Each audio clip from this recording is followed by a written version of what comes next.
Salut les potos. Aujourd'hui je sors le gros Dartmoor pour un peu déniveler dans la vallée de l'Asmois.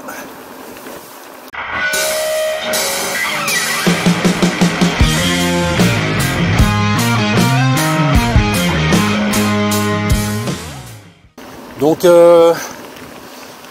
là j'ai prévu plus ou moins une quarantaine de kilomètres. J'ai déjà je me suis déjà trompé de chemin, donc à mon avis ce sera un peu plus long, 45. Donc avec le Dartmoor, c'est pas souvent que je fais des kilomètres comme ça. Puis je fais ça avec le gravel. Ici à droite vous avez donc le premier étang. Je sais pas s'il y en a plusieurs, il me semble que oui. Mais là c'est le plus gros. Mais on va aller voir un peu l'Asmois aujourd'hui. Bon, je suis déjà passé, hein, vous êtes plus loin, mais là le parcours est déjà modifié par rapport à la dernière fois.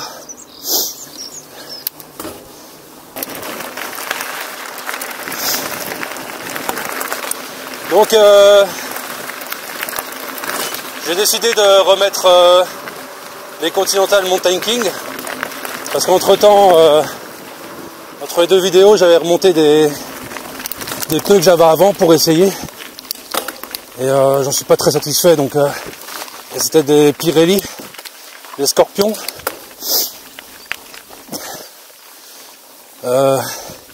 Donc c'est le Trail M à l'avant et le Trail R à l'arrière. J'ai réessayé un petit peu là dans la boue, c'est un peu trop tôt et ils sont très glissants. Les Mountain King sont plus sûrs, polyvalents, avec une bonne pression. J'ai toujours ma fourche SR Suntour Zéron en 140 mm et je sais bien que cette fourche là on pourrait la modifier en 150 maximum. Pour le Dartmoor ça aurait été idéal, mais le problème c'est que quand je me renseigne chez Suntour, ils veulent pas me dire ce qu'il faut changer. À part le ressort, je sais bien que le ressort, je pourrais le changer en 150 mm. Mais il me semble qu'il y a des pièces en plus à changer et je suis pas très calé là-dedans. C'est pas comme chez RockShox, chez RockShox, la Yari, je changeais juste les airshafts. C'est pour vous dire, j'en avais 3 différents. Donc je crois que j'ai du 130. 150 mm je crois et 160. 160 mm c'est le maximum qu'on peut mettre sur le Dartmoor. Ce qui est intéressant. Mais comme je disais, cette fourche là, celle que j'ai là, j'ai pas eu le choix de l'acheter. J'ai pris un peu ce qu'il y avait. Parce que sinon j'avais plus de fourche sur le Dartmoor et je voulais le sortir assez souvent. Mais franchement, elle fait bien le taf, j'en suis content. Elle est juste plus lourde quoi, ça c'est clair, le Dartmoor il a pris 1 kg de plus, si pas plus. Donc voilà, mais elle est confortable, et l'Icoy je trouve que c'est quand même assez confortable. J'en suis quand même satisfait pour le moment de cette fourche. Couplé avec ces pneus là sont vraiment pas mal. Franchement les Pirelli sont bien, mais avec cette fourche là c'est encore plus lourd. Les Pirelli, je pense qu'ils font... les gens vont rigoler, mais ils font peut-être quoi, 200 grammes de plus que les Continental ici. Et on sent la différence.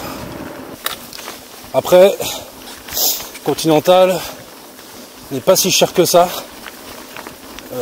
Je pense que j'ai plutôt une version plus light, donc avec moins de protection. Mais c'est un choix. C'est sûr qu'en montagne on va voir un peu ce qu'il donne. J'ai eu des commentaires comme quoi c'était quand même assez costaud. Au pire je mangeais du préventif, mais d'ailleurs je vais vous en parler du préventif parce que vous allez rigoler aussi. Étant donné que j'avais plus de préventif d'avance, j'ai récupéré le préventif dans les anciens pneus, donc ceux que j'avais juste monté avant, Mais ce préventif était assez récent, donc c'était pas trop grave. J'ai récupéré celui-là, je l'ai mélangé avec d'autres. Donc il y a 3 préventifs différents dans le pneu. Je sais pas si ça va le faire ou si les composés chimiques sont différents, donc ça risque peut-être de pas fonctionner. Je sais pas.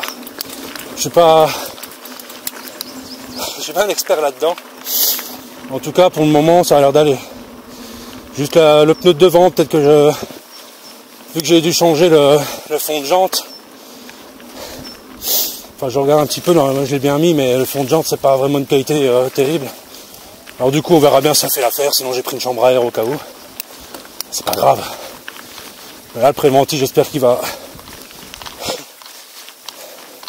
étanchéifier le truc. Parce que sinon, je suis pas dans la merde. Enfin, pas dans la merde, ça va, j'ai une chambre à air comme je disais. Alors, la roue arrière, il n'y a aucun souci. Ça fonctionne bien. Donc 3 préventifs différents, je vais vous dire les marques. Il y a du Muc-Off. Muc-Off, un très bon préventif. Et là pour le moment c'est un des préventifs qui fonctionne le mieux de ce que j'ai eu. J'ai quoi d'autre dedans? Je crois que j'ai du Joe, comment c'est la marque là, No Flat Joe, un truc comme ça. Et puis l'autre c'est une marque espagnole. C'est pour vous dire, j'essayais plusieurs préventifs. Mais... voilà. Là j'ai recommandé quand même du préventif parce que j'en ai vraiment plus. Et si je suis ennuyé avec ces pneus là, que je dois remettre de l'autre préventif, j'en ai pas. Donc j'ai commandé une marque qui a été testée par Blow Up aussi. Donc n'hésitez pas à aller voir sa chaîne, c'est Blow Up. Il a essayé plusieurs préventifs. C'est vraiment une vidéo assez intéressante, je trouve. Et comme c'est beau. Voilà. Donc je reprends. Je disais donc qu'il a essayé plusieurs préventifs différents. C'est assez intéressant. Et là il recommandait. Donc il classait de 1 à 10 par exemple, je ne sais plus. Et le premier, c'est la marque Slim. Donc c'est du préventif tout vert. Et je crois que c'est plus utilisé à la base pour les voitures. Et franchement, quand j'ai vu la vidéo, il s'amuse à trouer les pneus. Le préventif, il agit direct, quoi. C'est comme du gel, comme ça. Donc on verra bien par la suite quand je mettrai ce préventif-là. Pour le moment, on va user celui-là. Hop là. Donc là, on n'est pas loin de Lâche-moi. Hein. Je pense que encore 3-4 km, même pas. Non, même pas, je pense.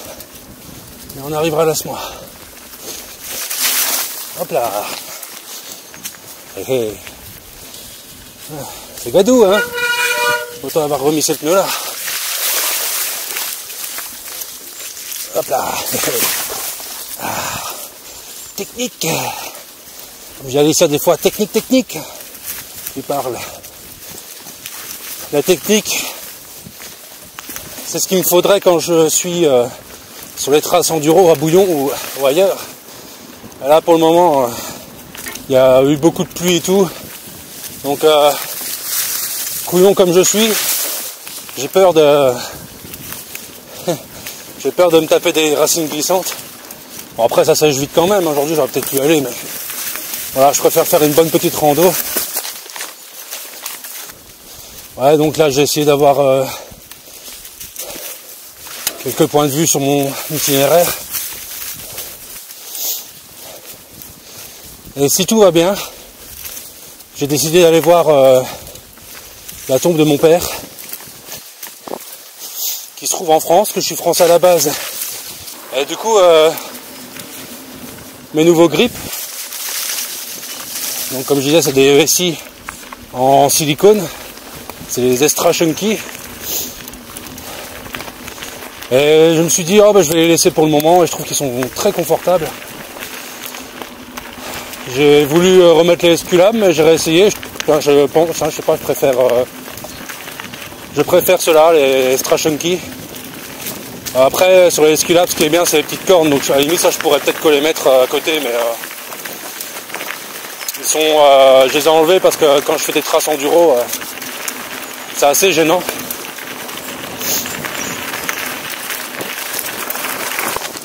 Hey, un petit bunny up.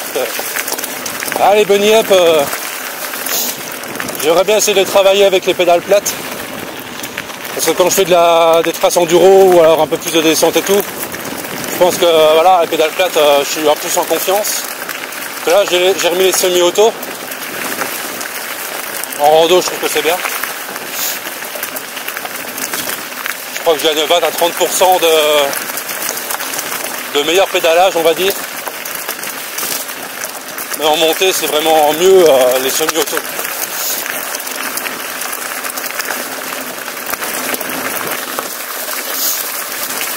Là, j'ai baissé la selle. Hein. C'est quand même beaucoup mieux qu'une selle baissée. Hop là. Ah, j'ai plus facile, c'est vrai, j'en reparle un petit peu de ça. J'ai plus facile à faire des bunny up avec les semi-auto parce que mes chaussures elles sont accrochées dessus. Donc plus facile à apprendre le vélo avec mes pieds quoi.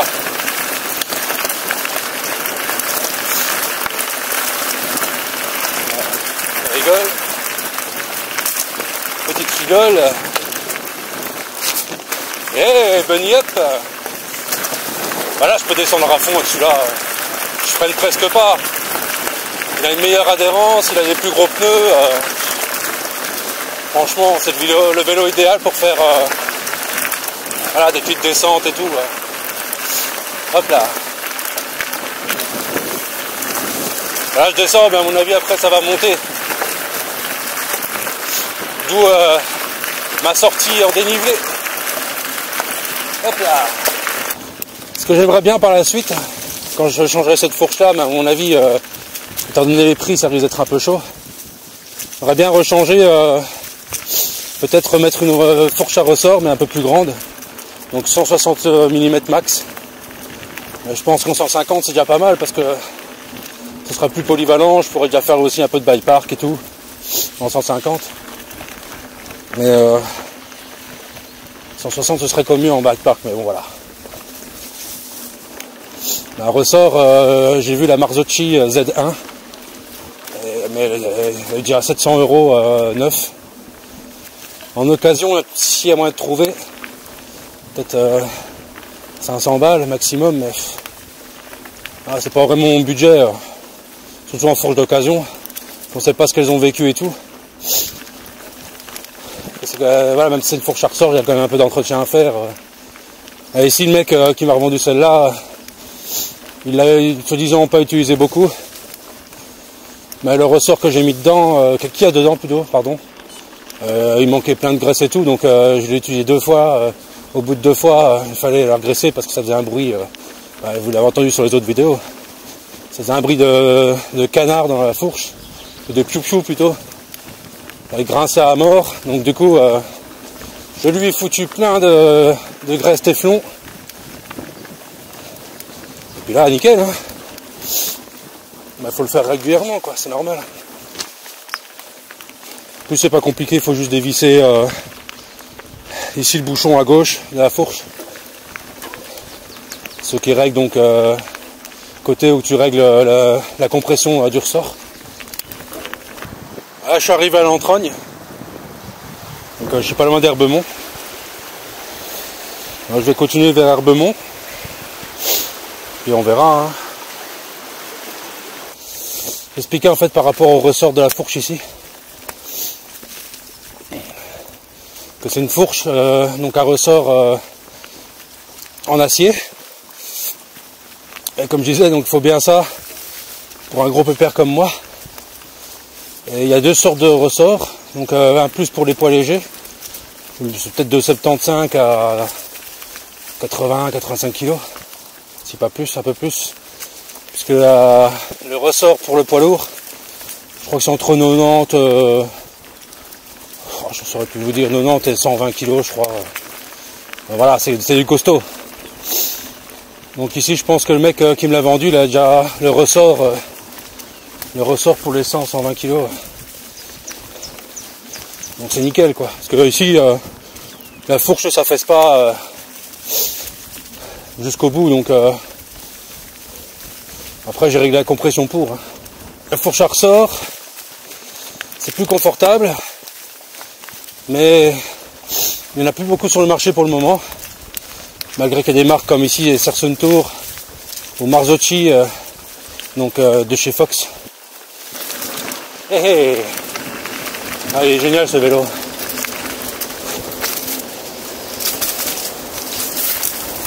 Hop là. Là, la semelle a monté. Là, je dois plus marcher que rouler. Et là, vous voyez bien, normalement la semelle ici, elle est plus basse. Elle va pas là ou juste là. Donc, je pense que je vais descendre un peu. Regardez comme c'est joli. La semoie, elle est belle la semoie. Il y a une belle semoie d'hiver. Même si on arrive au printemps. Voilà. Voilà, à droite, je suis passé en dessous là. Et là, à gauche, je suis passé en dessous aussi. Près du camping.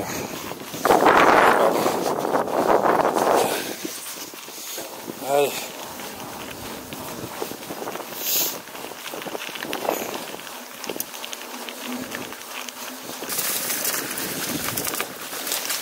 Ah, c'est ici, là. J'arrive au point de vue. Là. Allez.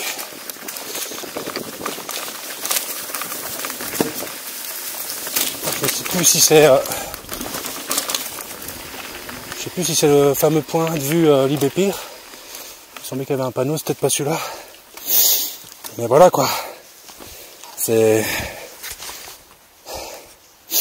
ça normalement, je pense que c'est le tombeau de Chevalier.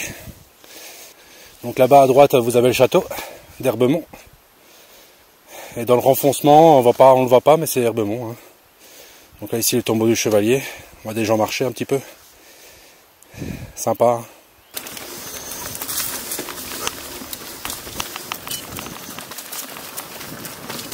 Hop là.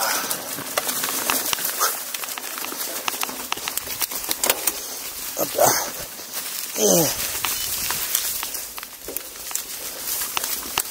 Je pense qu'il y a un petit point de vue encore après. Ouais.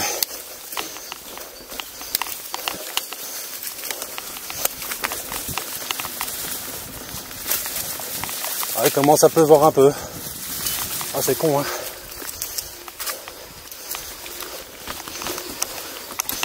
Hop là. Voilà, donc ça c'est un autre point de vue. Voilà. Je vous montre un peu. Là, on voit bien que ça goutine un peu. J'ai retrouvé une vieille poignée de tige de sel télescopique, parce que l'autre, quand j'ai eu ma chute, elle a cassé. C'est du plastoc. Là, ici, c'est une vieille que j'avais sur une tige de sel-nit. C'est du métal, hein. Bon, elle n'est pas jojo, mais elle n'est pas jolie, mais elle fait très bien l'affaire pour le moment.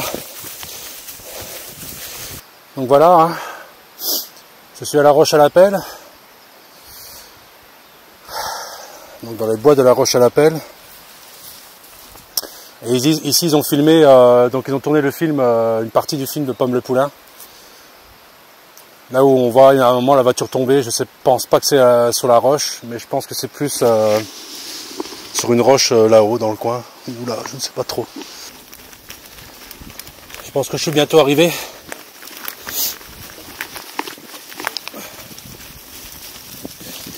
Allez, hop.